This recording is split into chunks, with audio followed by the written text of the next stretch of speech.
Muito boa noite, seja muito bem-vindo ao Em Debate desta quinta-feira, 5 de março.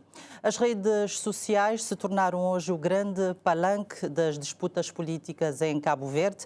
A comunicação política ganha novos contornos e a proximidade entre os eleitores e os candidatos é cada vez maior e intensa.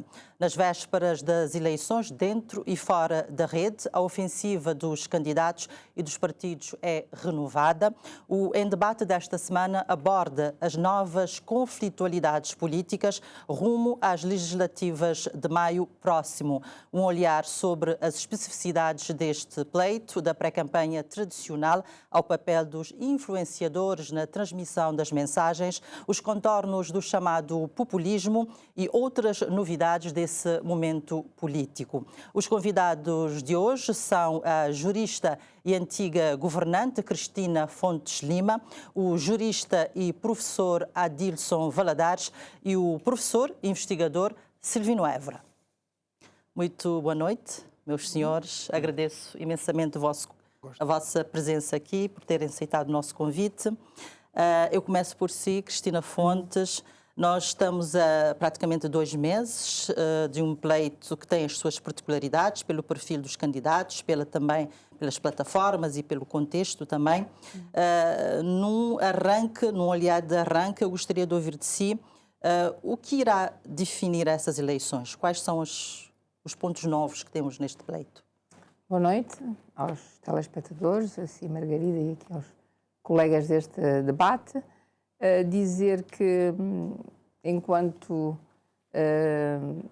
política digamos, de alguma tarimba e com uma experiência de governação, é convosco que eu participo aqui, até com jovens, e poderá permitir também que um debate, digamos, intergeracional, mas também de experiências outras, e tentar, pedagogicamente, digamos, ajudar, digamos, a responder às questões que coloca. Mas permita-me, antes de dizer que eu, no caminho aqui para o estúdio, vi esta lua maravilhosa que nós temos. Eu até digo às pessoas, saiam à janela e vejam a lua. E vamos, de facto, celebrar esta paz de Deus que no mundo cá tem, porque, efetivamente, quando a gente vê o contexto internacional de guerras, temos que pensar todos naquilo que a gente adquiriu de tranquilidade e que a gente espera que continue. Isto é o meu desejo profundo, continuarmos a fazer política, a ser vigorosos, mas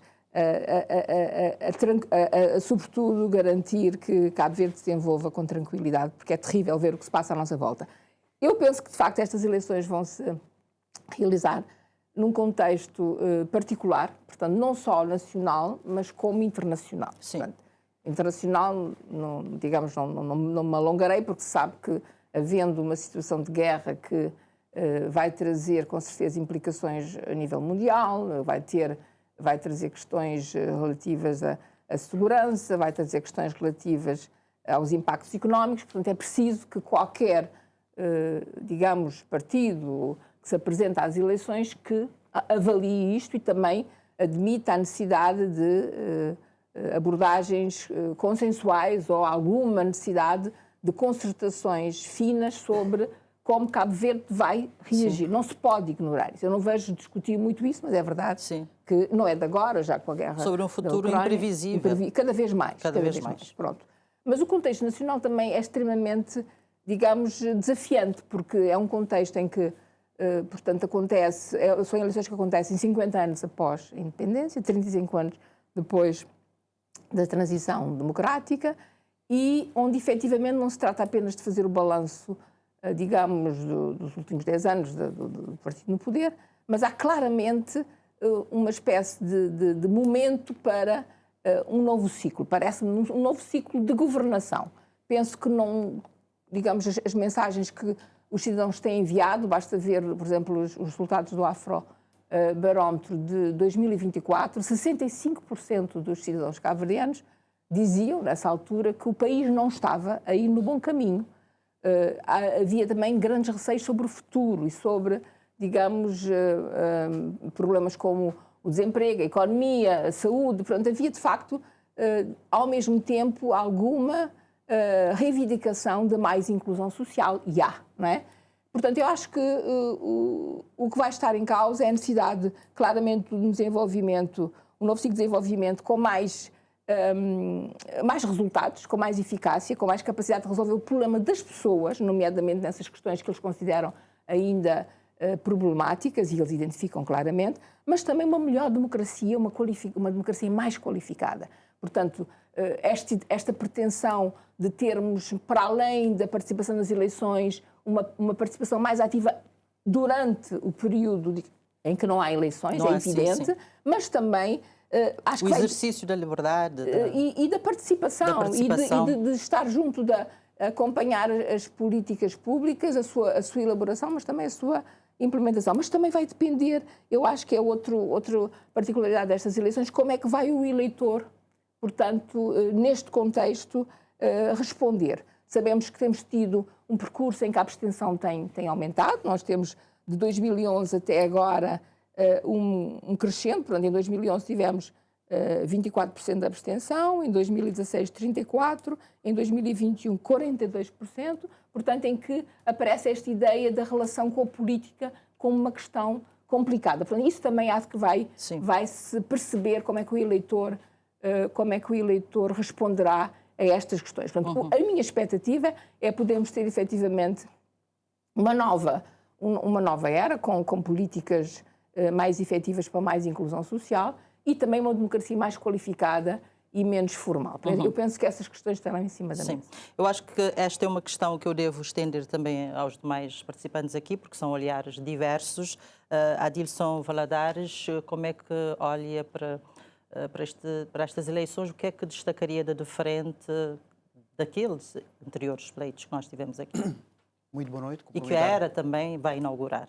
Cumprimentar as pessoas lá em casa, colegas do painel, nesse encontro que a doutora disse, das gerações diferentes, aprender sempre com o percurso que Cabo Verde fez, enquanto país, na construção do Estado e na efetivação do Estado de Direito democrático. Hoje, pelo contexto mundial, digamos, a nova era do populismo, um novo conceito das relações baseadas, portanto, na força, onde, portanto, as relações que eram antes baseadas no direito, hoje temos uma nova concepção, digamos assim, mesmo dos países que trouxeram à ribalta a relação entre os países baseada no direito, hoje estão a abandonar essa relação, esse contrato, digamos, da humanidade. Podemos trazer a nível nacional uma questão da caracterização dos partidos políticos nestas eleições. A partir do momento, o marketing político explica que a partir do momento que se fala no anúncio das sondagens, de facto, há posicionamento do partido que se posiciona como líder, o challenger, que é o desafiante, e o seguidor. Tem-se falado que o CID, por vezes, tem-se apresentado como seguidor. Portanto, em 2016 apresentou como seguidor do MPD e, ao longo da campanha permanente, tem-se posicionado como um partido, portanto, como um seguidor. E o PICV... portanto, o seguidor agora do MPD ou do PICV? Seguiu o PICV ao longo da campanha permanente. Portanto, a ciência diz que, a partir do momento que saia publicamente uma sondagem onde se diz que um determinado partido está a dominar a sondagem, normalmente ele apresenta-se como líder. Na minha opinião, devido às sondagens, nomeadamente algumas características que foram reivindicadas, normalmente dos desgastes, que é, fala-se hoje numa grande recessão democrática, e Cabo Verde, de facto, não passa ao lado, e com todos os efeitos da guerra na Ucrânia, a questão da seca com impacto na economia, o preço dos produtos, de facto, teve impacto na vida das pessoas, e teve-se a percepção que, de facto, o governo estava ou está a ultrapassar, está num período de grande desgaste. E essas eleições serão medidas claramente por um desgaste por parte do governo, e a outra parte se tem a capacidade de facto, que de mãos dadas com a política de marketing político, se consegue de facto oferecer um produto que de facto reflita os cabo-verdianos, mas um produto de um partido cochol, que quer ganhar as eleições, que segmenta o mercado das diferentes ilhas, diferentes secções do mercado, empresarial, parte social, etc. Até porque o país... Mas isso é um trabalho grande, já que estamos muito próximos de... Hoje, e as sondagens, portanto, as sondagens que temos conhecimento, têm dado a vitória, portanto, ao partido que governa. Agora, dependerá das propostas, até porque há uma dificuldade por vezes em... Vamos ser breves para poder... São muitas... Sim, já conclui a sua... Sim, por vezes há uma dificuldade em trazer à ribalta questões da comunicação política, relações públicas e marketing político. E essas eleições, portanto, ainda dependerá muito de um acasalamento, por um lado, entre o combate à polarização das redes sociais e a proposta de políticas racionais e, por outro lado, saber, de facto, vender o produto que, de facto, o cabo-verdiano consiga rever. Eu vou, já concluiu, eu vou estender esta questão a Silvino Évora, colocando aqui alguns tópicos que têm a ver com o vigor dos partidos também e a movimentação das lideranças. Gostaria que focasse aí para não... Mas também, se tiver outro olhar, é claro, sobre esta questão das novidades do pleito. Eu agradeço, então, o convite da televisão de Cabo Verde, particularmente da Margarida Fontes, para estar aqui neste debate. Cumprimento a si e também aos colegas aqui de painel. Cumprimento também a todos os cabo-verdianos que se encontram em casa, nos acompanhar neste debate. Desde logo a questão que coloca, a questão central, que tem a ver sobretudo com aquilo que se encontra em cima da mesa e os desafios que está pela frente, eu acho que deve-se sublinhar duas coisas. Deve-se sublinhar, por um lado, a questão das lideranças, que é muito importante, porque os líderes partidários vivem momentos intensos dentro dos seus próprios partidos. Nós vimos o que é que foi o percurso que Francisco Carvalho fez até chegar à liderança do PAICV. E todos os líderes têm projetos que muitas vezes não se cingem àquele momento político que estão a viver. Portanto, nós temos um Francisco Carvalho que tem uma perspectiva de transição do poder municipal para o poder nacional. E nós temos um Ulisses Correia Silva que neste momento encontra-se no governo e que eventualmente quererá, cedo ou tarde, também fazer um passo mais, que é chegar à presidência da República.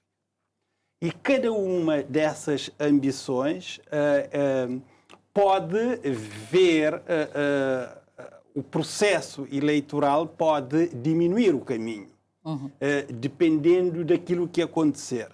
Se porventura nós tivermos um corte do caminho que o Ulisses Correia Silva está a fazer neste momento, se ele perder as eleições, nunca se sabe o que é que será os próximos tempos. Nós teremos José Maria Neves eventualmente estará a candidatar-se por mais um mandato na presidência da República.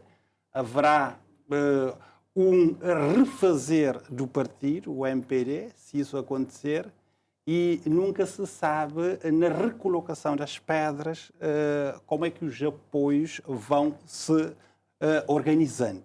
Portanto, há uma complexidade aqui na movimentação das lideranças. Bastante. E olhando para o outro lado, o processo que levou o Francisco Carvalho a chegar à presidência do partido, e com toda a disputa interna, e ainda que neste momento há sinais de que há uma conjugação de forças para conquistar o poder nacional, nunca se sabe o que é que irá acontecer no dia seguinte se eventualmente as coisas não correrem bem. Portanto, aqui também há a vida, entre aspas, política das lideranças em causa. E por isso, do interior dos partidos também. Exatamente. A vida do interior do partido e a sobrevivência e o prolongamento daquilo que é a ambição política que cada um terá. Por isso, é um momento bastante complexo para cada um dos lados. Quanto à questão que coloca sobre as movimentações que acontecem neste momento, são,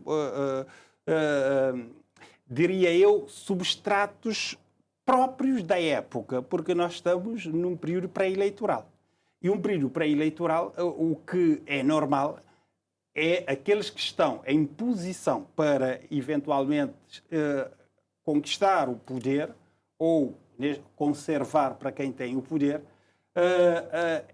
é fazer contactos. Sim. Por um lado, para ativar aqueles que estão desativados, porque em qualquer um dos partidos provavelmente haverá faixa de eleitores que poderão não estar assim tão interessados em participar. Sim. Mas este momento eleitoral que estamos a viver é um período que os partidos vão querer contar com todos os seus militantes e simpatizantes, vão querer ainda estender o seu raio de influência sobre o adversário, particularmente sobre os indecisos, aqueles que não têm partido. Por isso, aqui haverá uma estratégia de ambos os lados de arrastamento, não é? E esse arrastamento vai-se fazer também, mostrar-se no posicionamento no terreno, nas pessoas que os partidos arrastam e no discurso, na narrativa que se constrói. Então, há uma necessidade de mostrar força. E veja que aqueles que estão indecisos e aqueles que não têm partidos, tendencialmente vão para onde vê que a balança pesa. E então é necessário é uma franja importante. Exatamente, é necessário fazer ondas para eventualmente também exercer a partir daí sedução e conseguir fazer este arrastamento que os partidos precisam.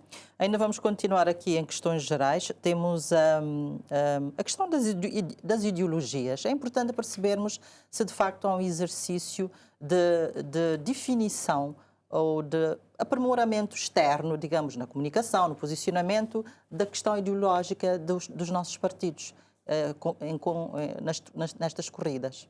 Ou às vezes não sobressai, não se sente? Deixa-me só 2 comentários em relação tanto às sondagens, que aliás que é retomada aqui pelo Jovino. As sondagens que vão saindo mostram efetivamente ainda uma grande margem de indecisos, não é? Portanto, uma grande margem de possibilidade de evolução. Portanto, não é algo ainda fechado. Justamente porque tem havido, eu exemplifiquei com o aumento das abstenções, tem havido claramente um centro, parece moderado, que tem-se afastado um pouco e até, portanto, algum cansaço de promessas, de coisas que são projetadas e não se realizam. E portanto, eu acho que estou muito curiosa como é que o eleitor, e particularmente o eleitor jovem, vai se posicionar, tendo em conta também esta expectativa de se fazer as coisas diferentes. Não é só... E aí também há um problema de ideologia, com certeza. Aliás, eu acho interessante esta questão colocada, porque tende-se não só também a personalizar o partido, portanto, há um vigor, mas é evidente que, mais do que no passado, há muito mais centragem nos líderes, não é? Portanto, mais do que em propostas e em programas. Portanto, há aqui um grande embate de líderes, não é?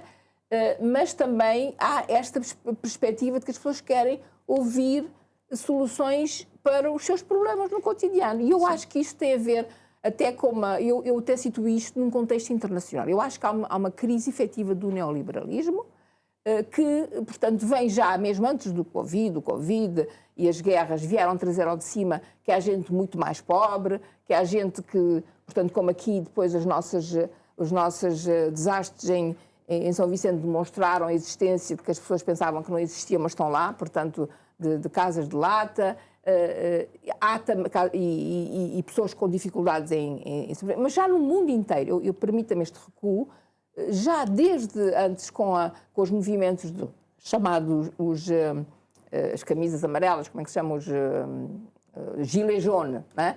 E é nesse sentido de dizer, estamos fartos desta política, que faz sempre os mesmos terem acesso às coisas. E, de facto, construiu-se toda uma projeção de um liberalismo, de uma governação em que se enganou basicamente as pessoas. Eu tenho aqui uma amiga economista que me dava este dado. Em 2020, estudos demonstram que a produtividade do trabalho aumentou 240% no mundo e os salários só aumentaram 0,5%.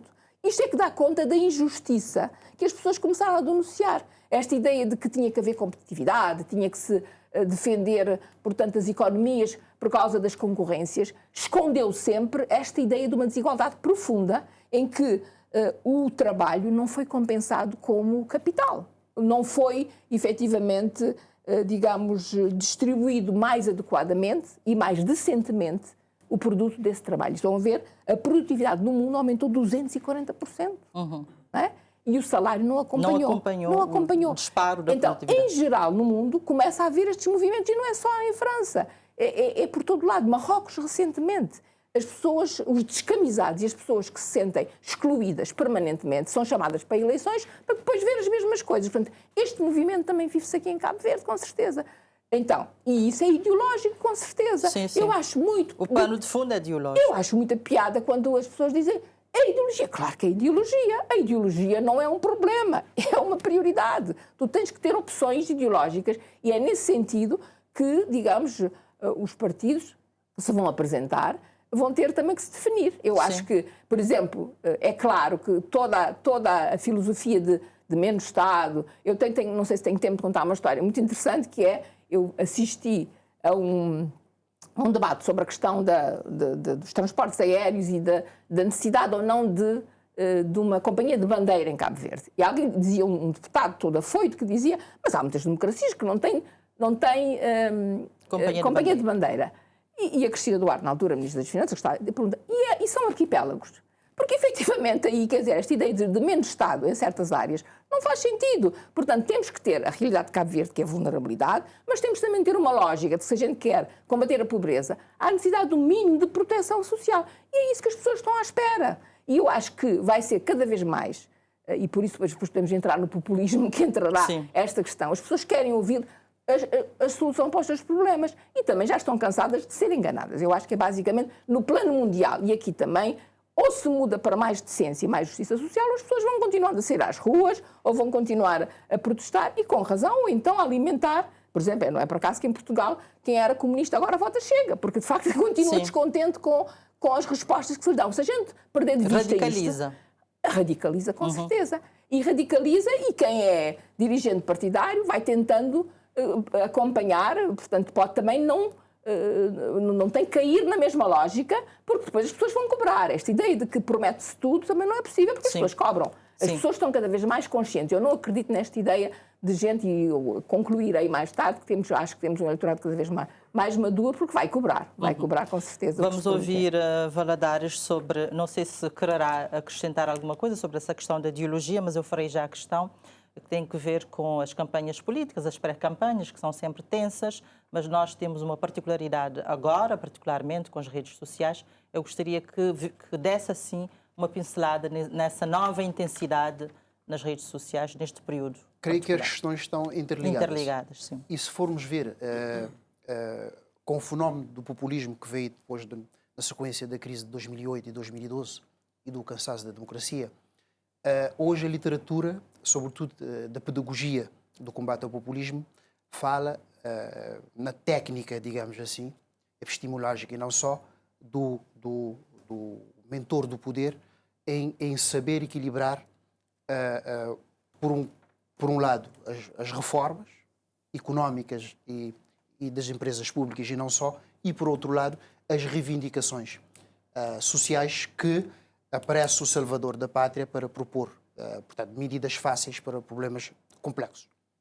E se analisarmos o liberalismo e o seu cansaço, trazendo aqui de forma de linguagem corrente, linguagem do Fukuyama, ele fala de todos os cansaços, não só da guerra dos anos 30 ou do aparecimento do liberalismo do século XII, XIII ou da efetivação do liberalismo no século XVIII, com mais a efetivação das liberdades e da dignidade da pessoa humana, sempre tem problemas. E se formos ver da liberalização económica e da consolidação do melhoramento de vida das políticas sociais,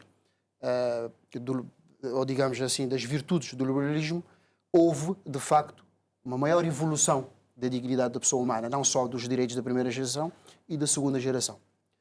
E o cansaço da democracia, sobretudo, fala-se hoje de extremos, não só políticas neoliberais, por um lado, da desregulação, e, por outro lado, a excessiva intervenção do Estado nas questões da liberdade. Há que ter aqui o equilíbrio. Do ponto de vista nacional, há que ver os dados, primeiramente, para vermos se não estejamos a caminhar na corrida para combater o populismo, poderemos estar a afastar das políticas racionais. A política macroeconómica, o desemprego, o combate à pobreza extrema e pobreza absoluta. Os dados têm sido positivos ou negativos. Ver, portanto, até porque... A relação entre a promessa e a realização também, tendo em conta que nas redes sociais a cobrança é exponencial, portanto, também isso acaba por influenciar o cansaço ideológico e da governação também. Sim, eu concordo plenamente que temos que fazer essas análises, mas com dados. E os dados têm dito que, seja a pobreza extrema e a pobreza absoluta, têm descido. E mesmo assim, há um cansaço da democracia representativa. Ou seja, há outros condicionamentos também, nomeadamente o afastamento da classe política e dos partidos ditos tradicionais e as pessoas. A questão da meritocracia. Políticas que, de facto, não vão à direção dos desejos e das imposições das pessoas. Porque, mesmo que seja resolvido os problemas das pessoas, por vezes, há outras nuances que precisam ser vistas por forma que caminhemos a paz, a liberdade e o desenvolvimento. Silvino Évora, eu coloquei aqui o título provocatório, Novas Conflitualidades Políticas. Já temos novas conflitualidades na política cabo-verdiana? Olhando para o nosso contexto, para os novos fenómenos os novos palanques, digamos assim, levam a novas conflitualidades?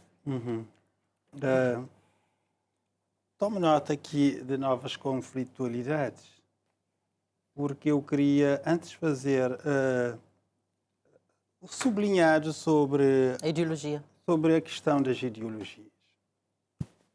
Eu acho que se nós olharmos para os países que tiveram experiência de alternância de partidos no poder, vamos ver que ao longo de décadas foram substituindo partidos de ideologias diferentes.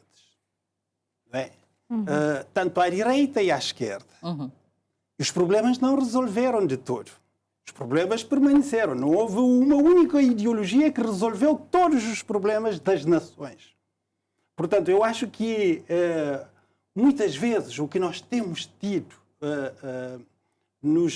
particularmente países que têm sistemas políticos e sistemas de representação semelhantes ao nosso, é, sobretudo, uma postura programática da praxis política, ou seja, o pragmatismo em função do contexto real que os governos foram enfrentando.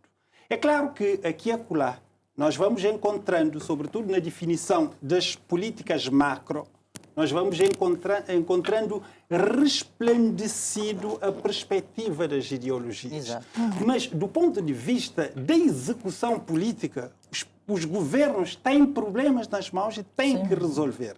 E se nós formos ver, exatamente, se formos ver, à direita e à esquerda nós encontramos políticas sociais. Encontramos hoje. Porquê? Porque nenhum governo vai aguentar com insensibilidade a tal ponto que, abandonando o problema das pessoas, conseguirá sobreviver por muito tempo num período que nós temos as dificuldades que o mundo enfrenta. Portanto, em Cabo Verde particularmente, se nós formos ver onde é que resplandece muitas vezes a questão das ideologias? Vamos ver que muitas vezes, do ponto de vista discursivo, encontramos no Parlamento cabo-verdiano, de quando em vez, quando há alguma medida em que um partido suporta e o outro não suporta, alguns deputados apontam para o outro a dizer isto é uma questão ideológica. Mas, na perspectiva discursiva, encontramos na questão da afetação das datas importantes da nossa nação, quando se comemora o 13 de janeiro, quando comemora-se o 5 de julho, ali eleva-se muito o discurso com viés ideológico e muitas vezes também no destaque que se faz a determinadas personalidades da nossa história política. Quando algum enaltece, por um lado, Amílcar Cabral, às vezes Carlos Veiga, Renato Cardoso, Pedro Pires, e muitas vezes esse tipo de enaltecimento carrega semânticas ideológicas. Mas do ponto de vista da governação, da praxis do ato governativo, a ideologia também entra, porque muitas vezes a questão de privatizar ou não privatizar também tem componente ideológica. Muitas vezes a questão de dizer já ouvi, eu até defendo que, por exemplo, num país como Cabo Verde, a questão de ter uma companhia nacional é uma questão do Estado. Eu já disse isso em outros fóruns. Eu acho que sim, porque um país desse... o Estado tem que chegar onde outros não chegam. Então, portanto, aqui também nós podemos trazer esse tipo de questões ideológicas, mas, de resto, o grosso desse debate faz-se do ponto de vista da narrativa. Agora, a questão das novas conflitualidades. O mundo e as relações sociais, sociopolíticas, sempre foram conflituosas. Eu recordo-me, ainda eu em criança, por volta de quando foram das primeiras eleições, já não me recordo se é em 91, 95, 96, nesse período aí, eu ainda inocente, eu saía com os meus familiares, a vizinhança, corríamos atrás dos carros de campanha por todos os sítios. E as pessoas atiravam-nos pedra, às caravanas de campanha, atiravam. Sim. Atiravam. A gente às vezes estava na caravana a correr para aqui e para acolá, e às vezes quando se atirava a pedra no escuro, todo mundo tem que sair a correr a procurar o caminho de casa. E nós, agora, estamos a dizer que há novas conflitualidades. Bom, novas só se for na perspectiva do modus operandi. Ou seja, já não estamos na rua para tirar pedras, estamos a tirar outras pedras. Estamos nas redes? Nas redes, sim, outras pedras. Ou seja, a violência na política aqui em Cabo Verde começou desde 91. Desde a abertura política, nós não queixamos muito bem. Acho que é o mesmo perfil que vai mudando de plataforma. De plataforma. É um transporte para outros. Mas a questão porque também a humanidade, nós temos que analisar que a humanidade tem que evoluir. Não é porque houve lá atrás que nós temos que tolerar atualmente.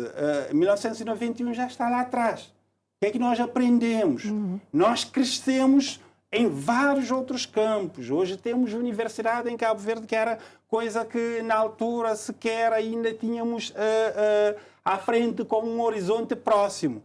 Hoje temos possibilidade de ter jovens a formarem em diferentes áreas, consciencialização sobre os direitos. Então também nós temos que fazer com que a sociedade acompanhe a evolução do ponto de vista da tolerância política, não é? Da tolerância, da aceitação da diferença, da permissão que haja debate pluralista de todas as áreas políticas e ideológicas da sociedade, sem que nós estejamos a tirar pedras uns aos outros, como tem estado a acontecer. Simbólicas. Não é? Mas, neste momento, eu acho que é mudança de plataforma e o que nós devemos trabalhar é na mudança de mentalidade. Exatamente.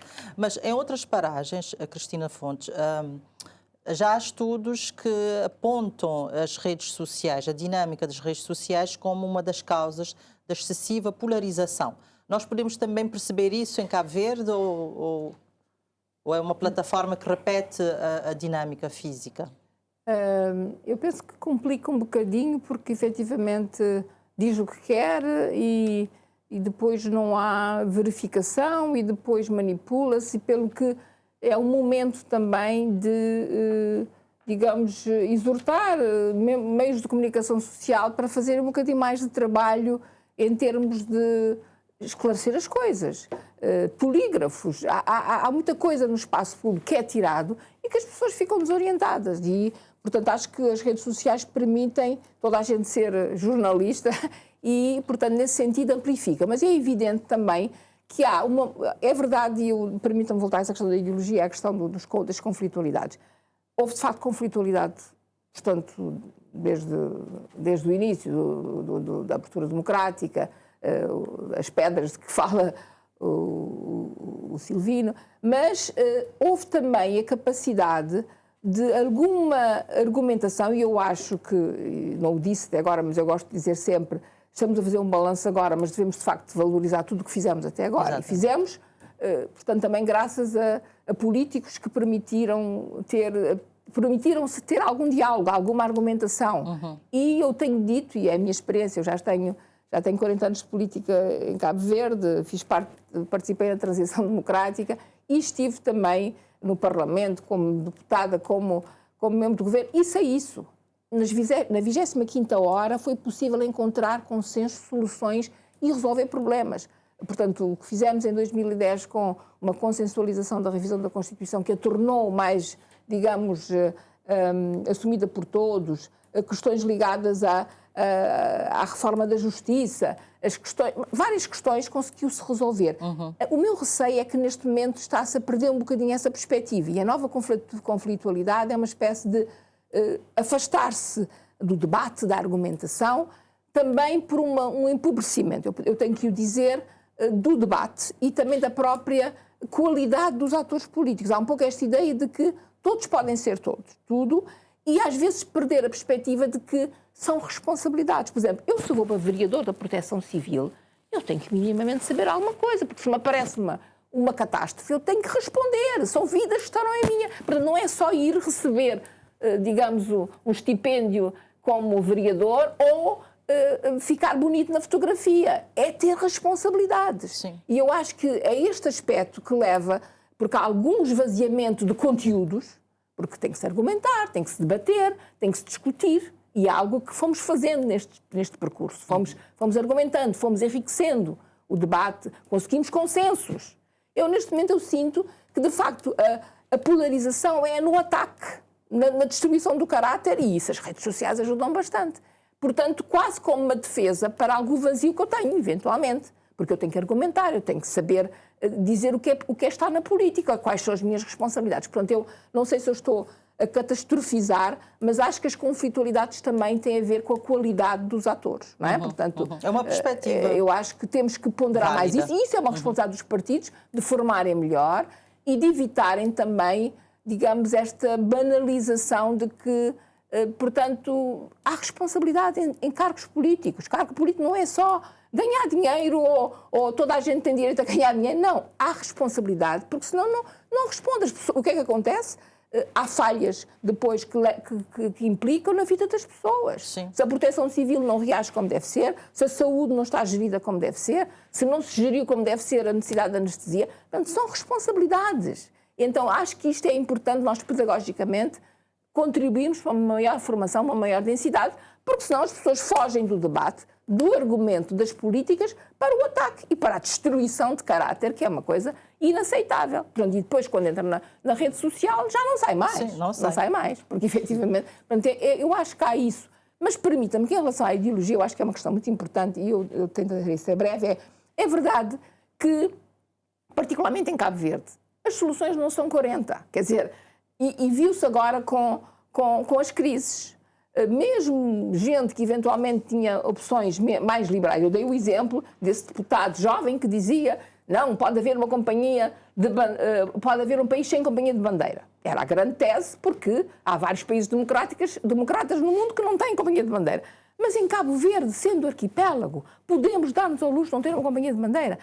Para garantirmos a coesão territorial, o ir e vir, e a necessidade das pessoas circularem, está claro que é preciso o Estado intervir. Assim como foi preciso intervir na Eletra. Como é que se resolveu o problema da Eletra?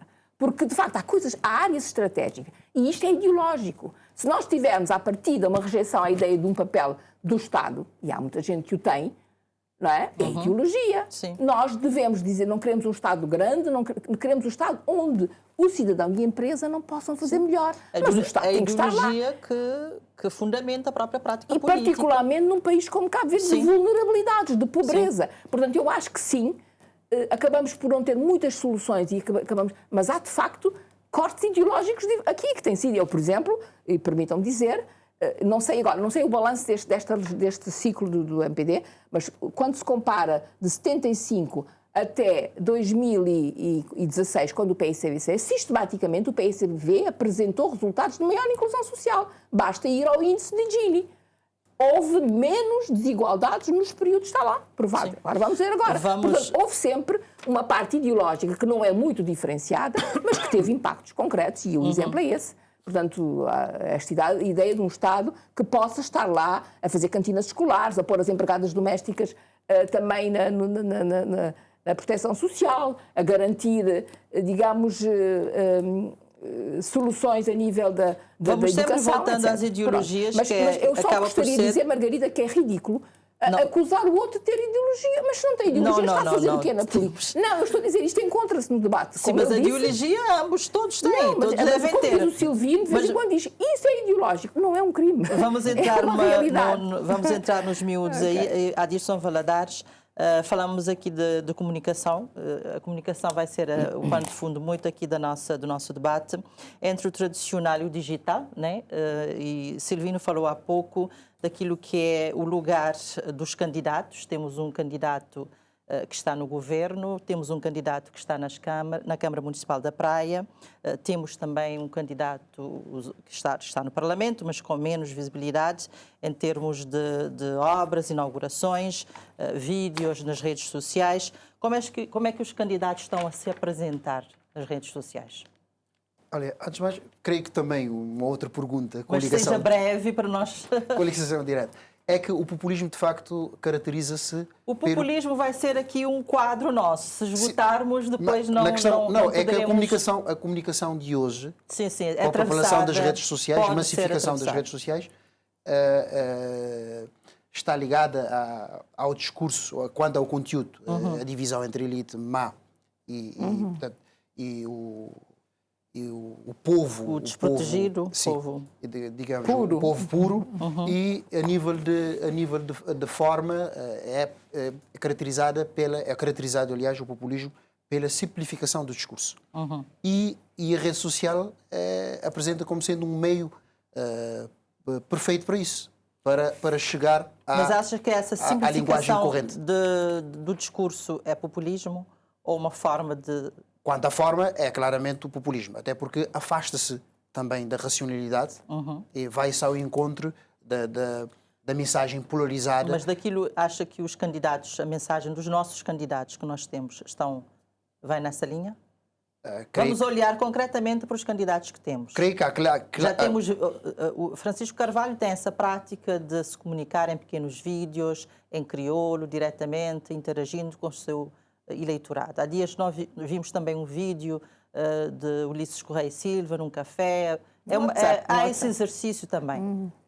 Sim, a política de comunicação diz que claramente tem que... Se há essa adaptação, qual é esse olhar que eu quero? Mesmo a literatura fala na questão dos políticos irem a esses programas, não só de infotainment, por exemplo. Há especialistas já que propõem, mesmo nos Estados Unidos, começou-se o Barack Obama inaugurou esse stand-up, foi aos programas não tradicionais para atingir outros públicos-alvos, e a nova geração, dita geração da rede, normalmente está nas redes sociais. Agora, o que eu defendo é que há que ter um mínimo de decência política, de retórica política racional, que vai ao encontro à política macroeconómica, ver o país a nível daquilo que o país consegue dar, ver o contexto internacional que hoje vamos passar por mais um desafio enorme. Mas isso é no tradicional, portanto, nos meios tradicionais, né?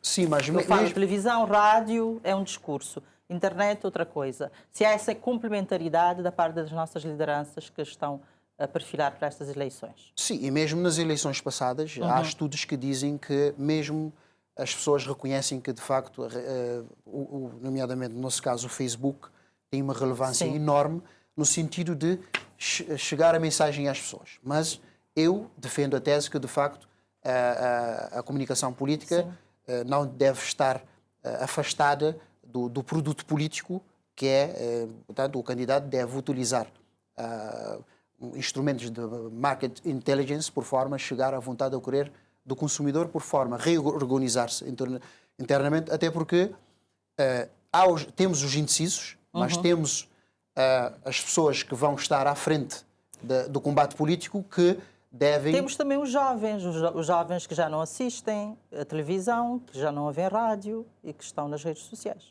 Pois, e massificar a mensagem ou polarizar as mensagens nas redes sociais não é sinónimo de dizer que conseguiu-se alcançar o público-alvo ou os indecisos, por exemplo.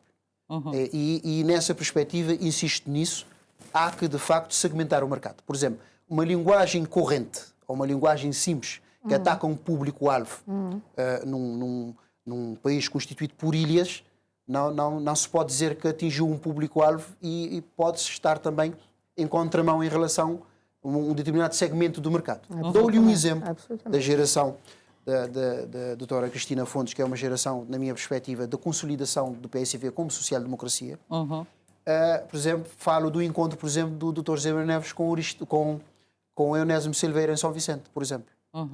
Ou seja, aproximar-se de um eleitorado onde o partido tinha menos relevância a nível do eleitorado. Portanto, são conceitos que se formos analisar as campanhas eleitorais em Cabo Verde, portanto, não se consegue ganhar em Cabo Verde num foco de um determinado segmento do mercado. São estratégias tradicionais que devem permanecer. E posso dar um exemplo, por exemplo, a aproximação em 2016 do MPD em relação à Ilha do Fogo, por exemplo, que era um eleitorado com pouca relevância, mas que foi se aproximando, foi chegando e conseguiu-se equilibrar, portanto, na Ilha do Fogo.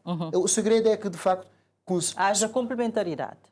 Saber onde é que estão os públicos e trabalhar a comunicação.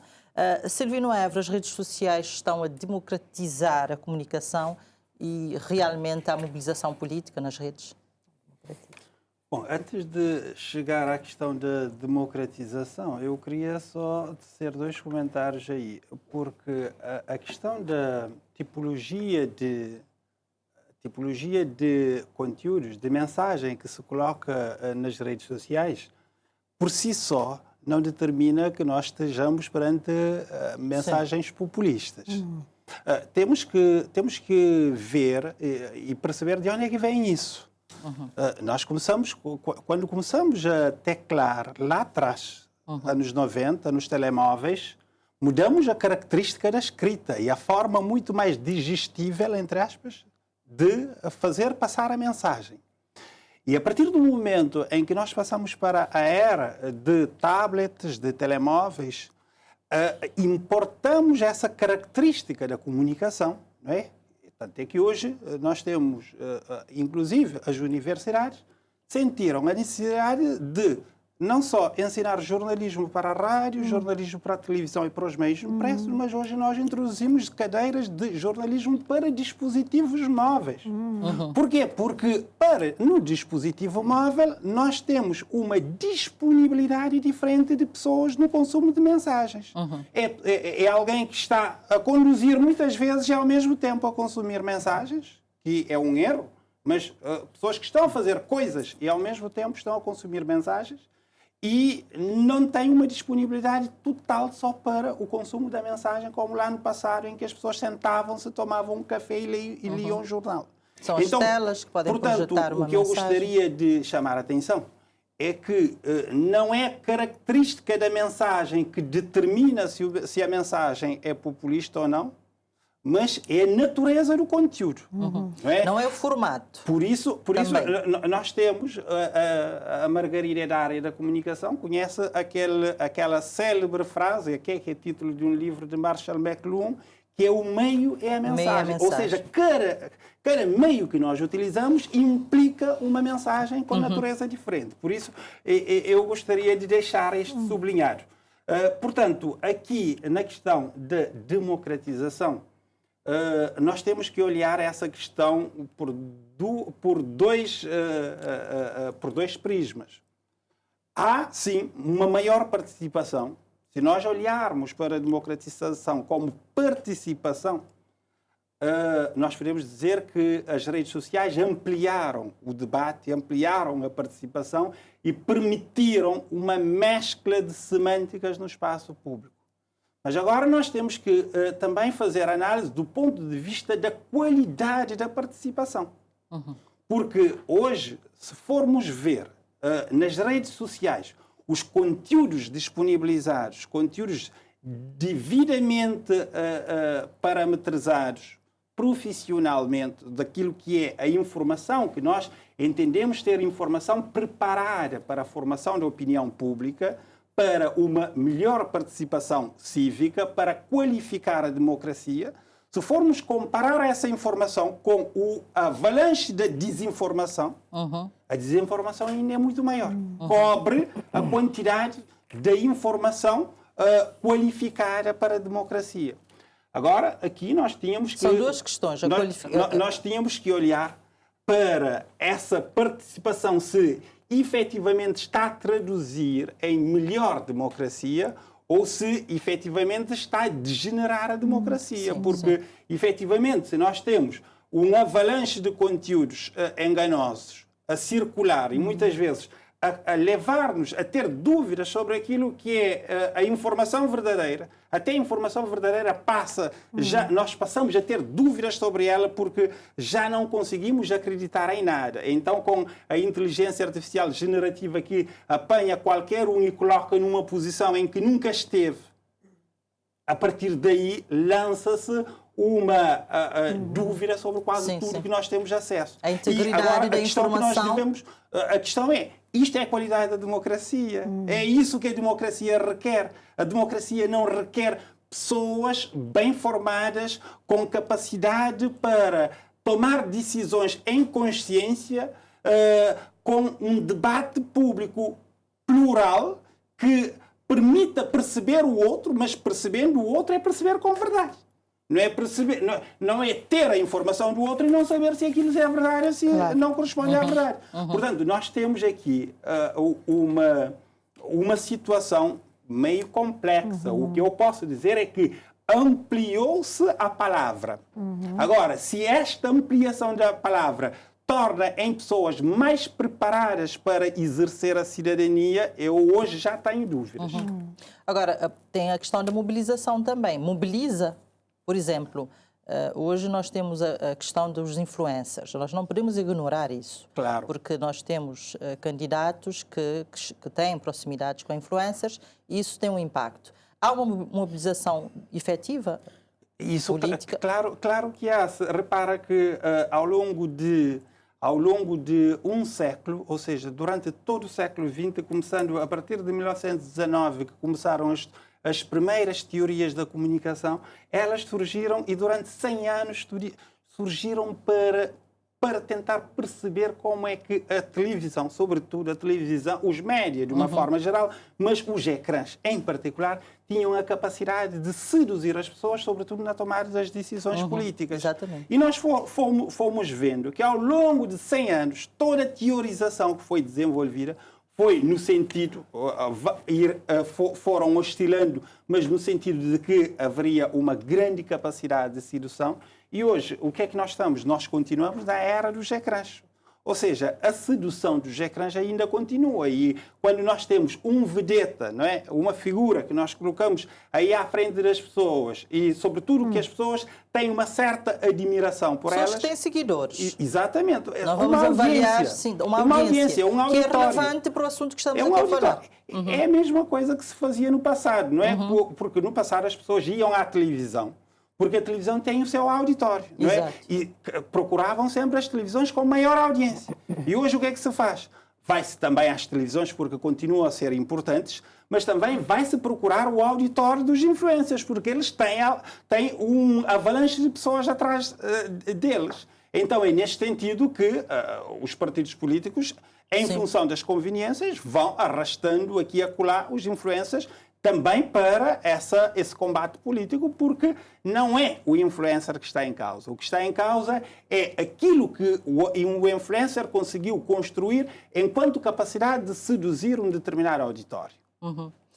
Eu trago esta questão, mais uma vez, nós aqui em Cabo Verde não temos essa dinâmica de fazer estudos constantes sobre o comportamento do consumo, do hábito do público, do leitor, etc, etc. Nós temos um estudo do Instituto Quest no Brasil, divulgado em janeiro deste ano, a dizer que há uma mudança de hábito no consumo de informação. A maioria dos brasileiros já consome a informação política nas redes sociais. Portanto, nós, eventualmente, podemos ter essa tendência em Cabo Verde, mas não há uma preocupação com a qualidade da própria comunicação política ou informação política disponibilizada, porque isso, quem está a consumir, se está a consumir maioritariamente as redes sociais, consome o que está aí. É um desafio que nós temos. Claro, e por isso é que eu acho que aí também deve entrar a educação e a formatação de cidadãos que buscam a verdade e pensam, antes de tudo, porque eu acho que... Mas há um trabalho das próprias plataformas de produzirem mais nas redes. Sim. Mas eu quero dizer, eu acho que as redes sociais é uma democratização. Eu acho que deve ser, sobretudo, algo saudado, porque há mais acesso. Quer dizer, as pessoas conseguem, portanto, entrar, ter informações. Naturalmente, depois têm que estar preparadas para fazer isto. Acho que vamos cair na questão da formação do homem digital, do homem e da mulher que consome isso. E acho que voltamos à questão da necessidade das pessoas pensarem. Então, eu citei há dias, portanto, uma filósofa que dizia não parar de pensar, não desistir da verdade, porque só assim é que podemos, efetivamente, filtrar. E isto, de facto, temos que, cada vez mais, e acho que não estamos a fazê-lo, e não será só em Cabo Verde, a formar o cidadão para isto, não é? Portanto, para chegar à rede social, para distinguir, para fazer, não é? Portanto, distinguir o trigo do joio. Mas deixa-me dizer também o que eu acho nessa matéria do discurso. Eu acho que, e concordando bastante com o que disse o Valadares aqui, eu acho que o discurso político, ao mesmo tempo que eu disse que era verdade, que tinha substância, etc., começou a ficar abstrato demais. Eu acho que esta ideia de que as pessoas foram-se afastando e ficaram céticas porque eles querem problemas a solução para os seus problemas. Eu, por acaso, consegui verificar nas últimas eleições autárquicas, com esforço da comunicação social, que fez perguntas muito concretas aos candidatos. E aí houve algum debate sobre isto, o que é que vai resolver. E isto tem que ser a linha. Porque senão, se ficar só na grande discussão teórica, e acho que em geral, e também mais uma vez no mundo, constatou-se, e particularmente, digamos, de alguma elitização do discurso, pelo que as pessoas cansadas disso aderiram também a discursos mais simples. E há muita gente que faz esse discurso simples porque percebe que é por aí que vai chegar às pessoas. Sim. Não é? Usando anglicismo, as pessoas ficaram a falar, não é? Portanto, a fazer shows de conversa. E as pessoas não estavam interessadas nisso. Então acho que começou de facto a dar espaço, e por isso é que entra alguma conversa mais simples, mais direta, mais... Em crioulo. E não só, mas também dizendo, olha, vamos resolver o problema dos transportes, ou vamos resolver... Que é isso que as pessoas querem saber, finalmente. E talvez isso é que permita que as pessoas voltem. Agora, eu também estou de acordo. Primeiro, quando tu prometes isso, tens que ter condições de o cumprir. Porque as pessoas também estão suficientemente... Eu costumo citar, eu já disse isso nestas comunicações, um senhor lá na Pico-Leão, que falou uma vez, sabido está teu, mas alguém para enganar se sabia pouco. E aí essa é a questão, as pessoas estão a amadurecer, sim, as pessoas têm acesso, porque vão. Portanto, por exemplo, essa história, eu acho que podemos correr o risco do populismo ser, às vezes, confundido com esta ideia das pessoas falarem mais simplesmente. Tem que se falar mais simplesmente para as pessoas poderem entender. Mas, ao mesmo tempo, dizer aquilo que se diz tem que se provar, porque as pessoas depois vão cobrar. Sim. Vão cobrar. E o eleitor cabo-verdiano diz neste momento, agiu bem, ou governou bem, fica, ou Sim. na autarquia, governou mal, sai. Não Até tem porque hoje, mas vamos voltar às redes sociais, os próprios vídeos das coisas que foram ditas e não cumpridas, Sim. depois viralizam, o exemplo são dos 11 partilhadas. Boeings, desculpa-me lá, os 11 Boeings, Sim, por exemplo, isso isto é bom, é uma as pessoas cobrança- saberem que afinal foi dito, sim. É uma cobrança feroz. E é a vantagem das redes sociais. Sim. Assim, mas eu quero dizer, primeiro eu acho que isso as pessoas dizem, mas depois as pessoas vão cobrar. Mas também, estou de acordo com o Valadares, há segmentos diferentes. Na política sempre fizemos isso. Tem que haver, para, digamos, estratos diferentes, discursos diferentes. Há pessoas que querem ter mais sustentação na conversa, para poderem votar ou para acharem que vale a pena. Portanto, esta ideia de que tem só um discurso para toda a gente, também acho que não é. Tem Sim. que haver, com certeza, em função... Segmentação. Mas, mesmo aquele que quer a coisa simples, ele vai exigir e vai cobrar. Sim. Eu acho que é muito bom isso. O problema serem das redes sociais que nós queremos trazer aqui nem sequer reside na questão da simplicidade, ou é verdade e não verdade. Temos a questão das contas falsas, temos a questão... Vou lançar esta questão das contas falsas para o Valadares. Também acho que terá alguma coisa a acrescentar sobre o papel dos influencers nesta questão. Sim, e acaba por trazer, porque mesmo... O risco, a vantagem, a desvantagem, terá? Estamos aqui à frente de uma constitucionalista, a própria Constituição fala na tolerância, no respeito mútuo, mas no limite do relativismo. Karl Popper já dizia do relativismo em relação à televisão. Imagino hoje com as redes sociais. Podemos trazer aqui o Humberto Eco, etc, etc.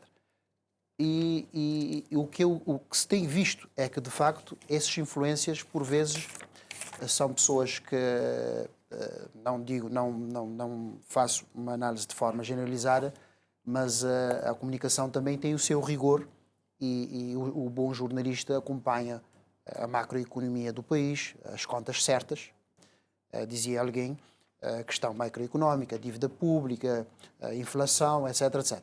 E, por vezes, o influencer não está capacitado para não só contextualizar o país, fazer análise geopolítica num país insular altamente dependente da política externa e vulnerável aos choques externos, como temos visto ao longo da nossa história.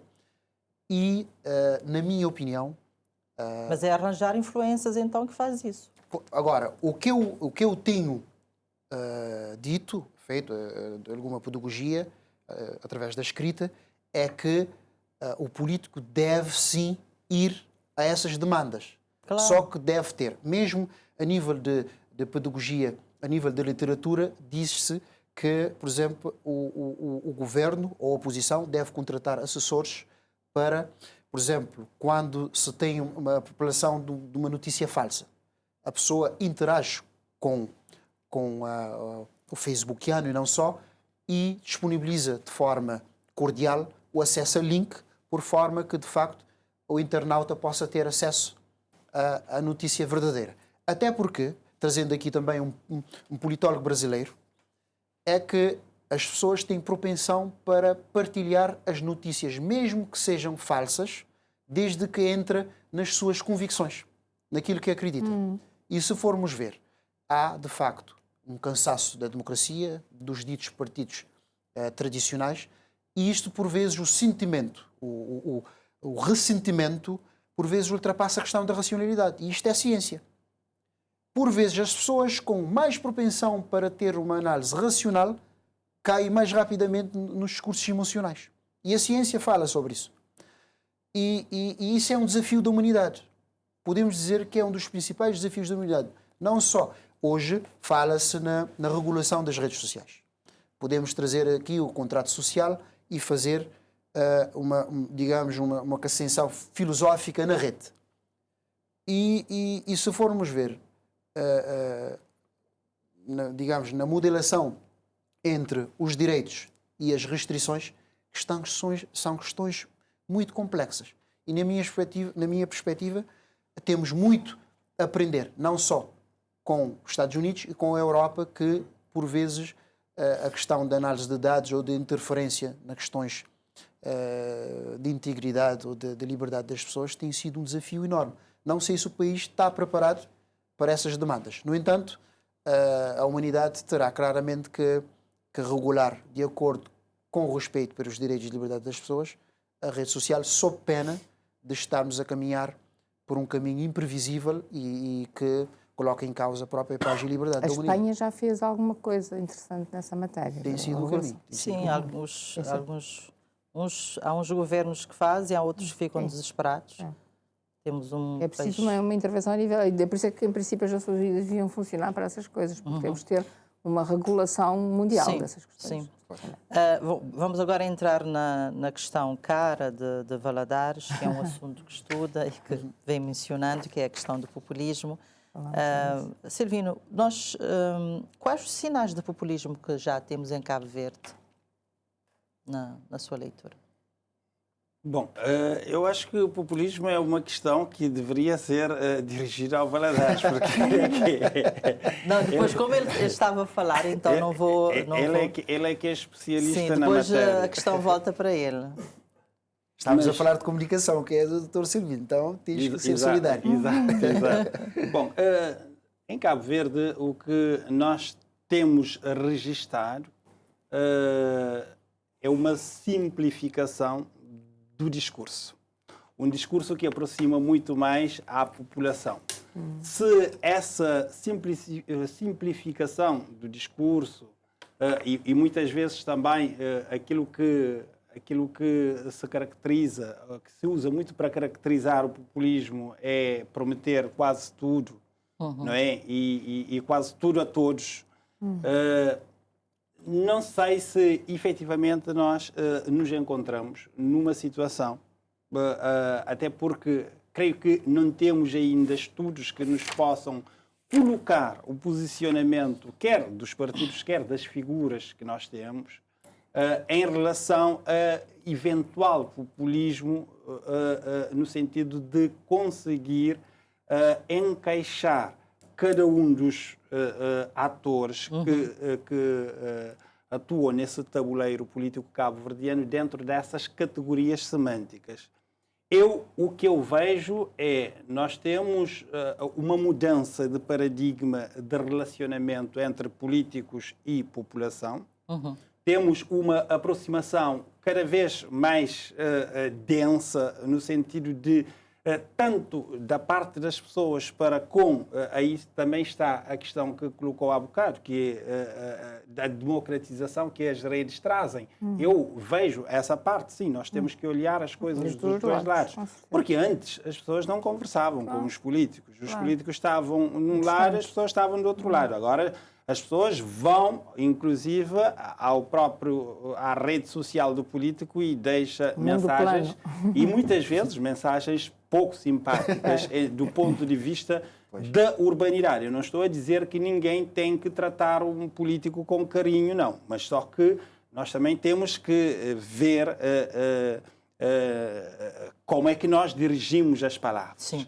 Então, portanto, recordo-me, por exemplo, há tempos, eu fiquei um pouco indignado quando eu cheguei na página de uma figura da nação, eu vi alguém a escrever no comentário: a boa boa é bomesse para alguém marou na pó para ocupar. Não. Aí já. Uma pessoa com responsabilidade em órgãos de soberania da nação. Eu acho que as pessoas devem. A aproximação que nós podemos nos fazer aos políticos por via dessa simplificação do canal que nós temos, não nos dá o direito também de fazer esse tipo de discurso. Os políticos também vão ao encontro às pessoas, cada um da sua forma, por via dos discursos, por via dos planos, dos projetos. Não me coloco na posição de um entendido em questões de populismo, nunca estudei, nunca trabalhei, nunca categorizei populismo, por isso não me vejo na qualidade de dizer se A ou B é populista do ponto de vista científico, porque eu, enquanto académico, eu tenho responsabilidades. Quando eu uso os conceitos, eu tenho que ter segurança nos conceitos que eu uso. Portanto, se eventualmente haja é preciso que haja estudos que me apontem, que coloquem em pauta. Nós temos, por isso que eu disse há bocado que nós temos o Valadares aí, que é um especialista, tem estado a fazer excelente trabalho, pelo nesta que eu questão. vejo. Ele anunciou um segundo livro. Pelos vistos, acho que ele está bastante avançado. Obrigado pela publicidade. Eu queria só sublinhar duas coisas. A Cristina Fontes falou há bocado da questão da formação das pessoas para a participação nas redes e nós, sobretudo dentro desta área que eu atuo, recordo-me em 2004, quando eu cheguei à Universidade do Minho para fazer o mestrado. Na altura, havia uma forte tendência numa área de estudo que era a literacia mediática, que ainda hoje se fala muito, mas hoje já se estende para o campo digital, hoje já se trabalha em dois conceitos: literatura mediática para entender toda a parafernália dos mass media, e nós temos aqui do outro lado também uma tentativa de compreender melhor esse processo de interação, ou seja, para que as pessoas percebam como atuar no espaço digital.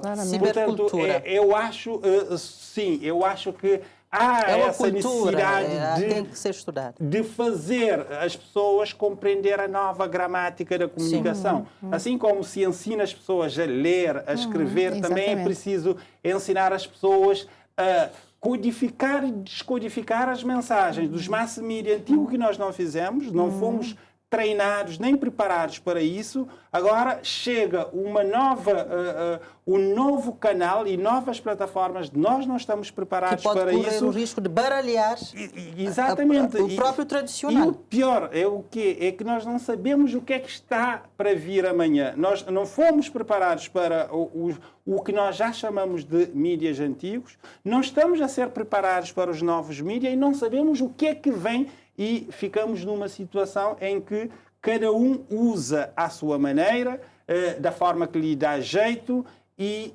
muitas vezes com os valores éticos e colocados no caixote de lixo sem nenhum respeito.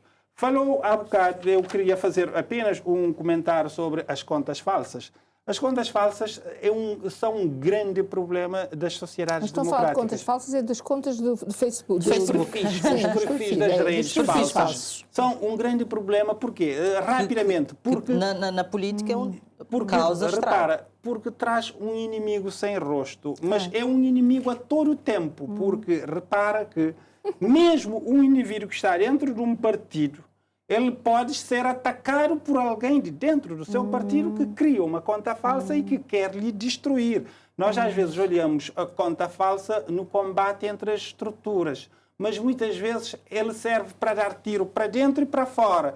Portanto, é um problema enorme. É um problema sério. problema grande que nós temos. Sim. Agora, a questão do populismo, eu acho que o Valadares tem melhores argumentos que eu nesta matéria. Mas eu vou dar voz, porque é uma questão também que nós chamamos aqui como um dos pontos centrais do nosso debate, portanto, convinha que todos dessem a sua posição. Portanto, alguém da comunicação também pode entender traços ou de populismo, ou achar também que não é populismo, ao contrário do que se possa dizer. Vamos ouvir a Cristina Fontes. Bom, eu já falei um pouco disso, porque eu acho que muitas vezes há necessidade de mudar o status quo. Se temos ou não. Não, eu acho que, portanto, o populismo definido como esta abordagem sistemática de criar confusão, de definir que há uma elite corrupta e depois do outro lado há um povo puro.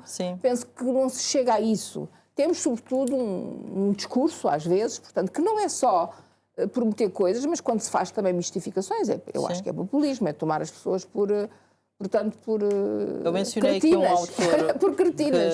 Que diz o político com maus modos, o político quer ser diferente dos demais. Mesmo a questão das práticas de prometer coisas, frenesim de última hora de governação, eu acho que também não é bom nesse sentido, porque as pessoas avaliam, eu volto a dizer isso. Por exemplo, mesmo nessa questão das pessoas que falam mal, e eu sei que há estudos nesse sentido, e começa-se às vezes a desenvolver certo tipo de ataques, claramente. E depois para-se. E quando se vai ver, foi-se estudar e viu-se que aquilo não está a dar certo. Não está a dar certo. Portanto, há muito eleitorado que filtra, não é? Portanto, e que acha que aqueles ataques excessivos não pegam. Sim. Não pegam. Portanto, acho que já começa a haver... Portanto, eu tenho notícia, não vou entrar em detalhes, notícia de ataques que começaram com contas falsas, etc., que pararam, porque, efetivamente, se concluiu que não estava a ter efeito. Há muito antes pelo ceticismo também.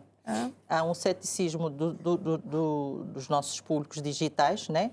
Que duvidam, hoje em dia duvidam. Nós vemos muitas vezes nas notícias, nos jornais tradicionais, vão lá nos comentários e dizem se isso for verdade, mas isso também é um perigo, porque repara que estão a duvidar das notícias tradicionais.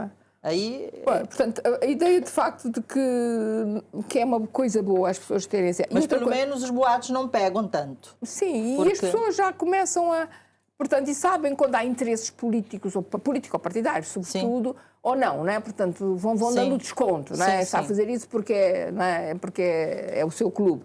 Mas há uma pergunta aqui, portanto, sem prejuízo daquilo que o Otávio vai dizer.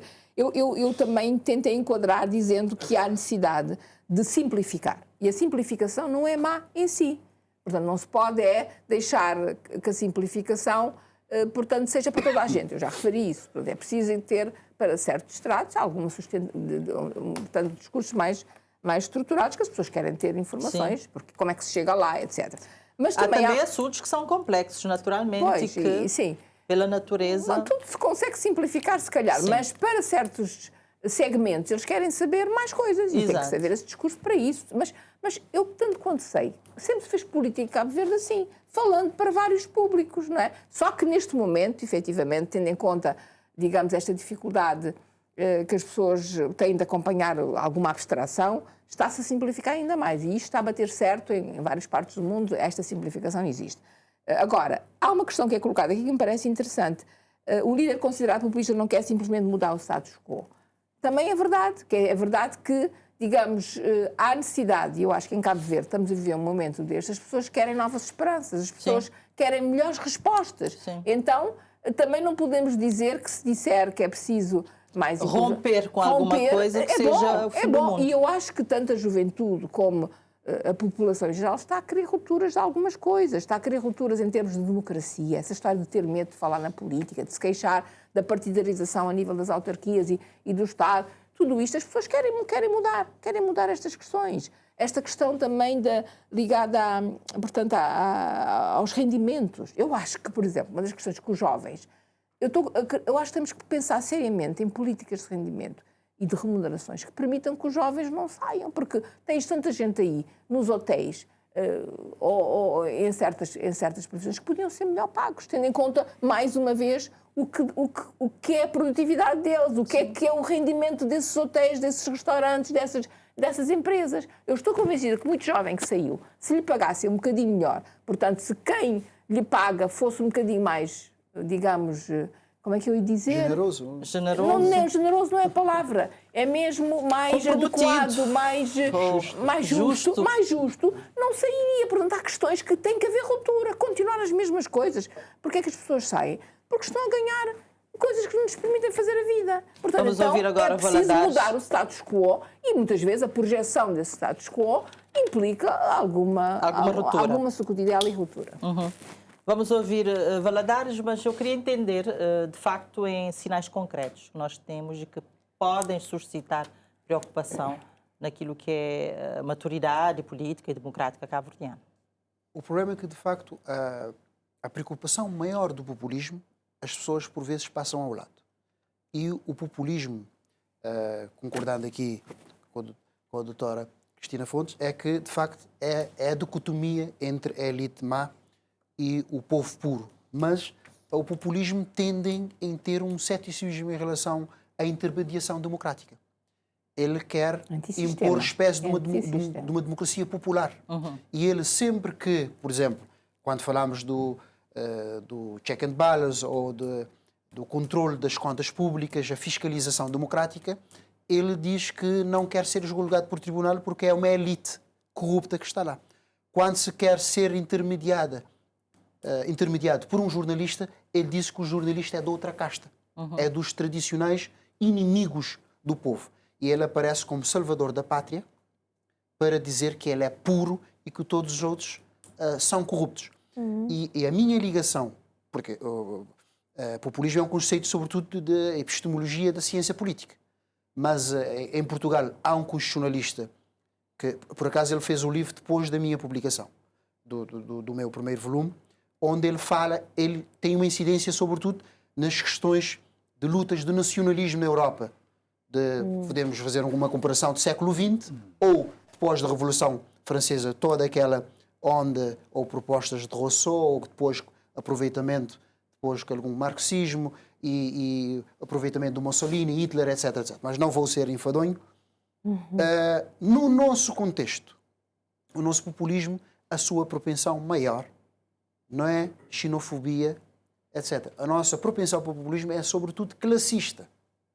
Isso é que eu tenho dito. É a divisão, um aproveitamento por vezes de uma espécie de uma luta de classes, pondo o empresário ao outro lado como uma casta corrupta, em detrimento do povo puro sofredor. E isso são preocupações. E o enfrentamento à justiça também são laivos do populismo? Claramente, claramente. Mesmo que possamos ter um juiz corrupto, o sistema não é num todo corrupto. Isso é uma retórica política. Essa generalização é um conceito de populismo e já agora enfraquecimento das instituições. Perigoso. É uma das preocupações que eu fiz. No meu primeiro volume eu fui criticado por um grande homem que eu respeito muito, que eu falei de uma figura que ataca a justiça. Até uma pessoa amiga, mas pronto, não tenho nenhum problema com a pessoa, mas eu fiz uma análise racional, científica, onde considero a pessoa como sendo populista. E, portanto, eu tive muitas críticas em relação a isso. Mas é porque... Mas teve críticas positivas também? Ou seja, resumidamente, o populista é cético em relação à intermediação democrática. E a humanidade sabe dos problemas que a democracia popular trouxe. E na democracia, mesmo que ela não é perfeita, a democracia representativa não é perfeita, mas ela é a única que, até hoje, tem instrumentos de facto, controla o ditador em relação para, portanto, pôr em causa os direitos, liberdades e garantias das pessoas. É nesse sentido, eu apresentei os meios de defesa. Dou-lhe um exemplo, que as pessoas passam a olhar. Dou-lhe um exemplo. As cláusulas de limites de revisão constitucional de Cabo Verde, ou digamos, não de forma patente, mas de forma indireta, no artigo 57 da Constituição, fala do combate, por exemplo, ao localismo, que é um instrumento e técnica do populismo. O constitucionalista, já agora, a doutora que fez parte do Poder Constituinte, não sei se foi, acho que foi. Sim, em 92 está a dizer. 92, ou seja, o legislador esteve muito bem, porque o localismo em Cabo Verde é uma questão que pode ter uma ferida para o populista coçar, dividir as ilhas para reinar, e aparece no artigo 57, o legislador diz é proibido partidos de vocação regionais. Isso, por exemplo, é só título de exemplo. Mas pronto. Sim. E fica aqui compreendido também. Portanto, agradeço imensamente a Cristina Fontes, a Adilson Valadares, Silvino Évora, pela vossa disponibilidade para nós debatermos aqui esta questão, todas as questões que atravessam a comunicação política nesta altura das redes sociais, porque acaba por ser também um grande desafio para o próximo pleito eleitoral. Foi assim o Em Debate de hoje. Voltamos daqui a 15 dias com mais um tema do seu interesse. Já sabe, boa noite, bom descanso.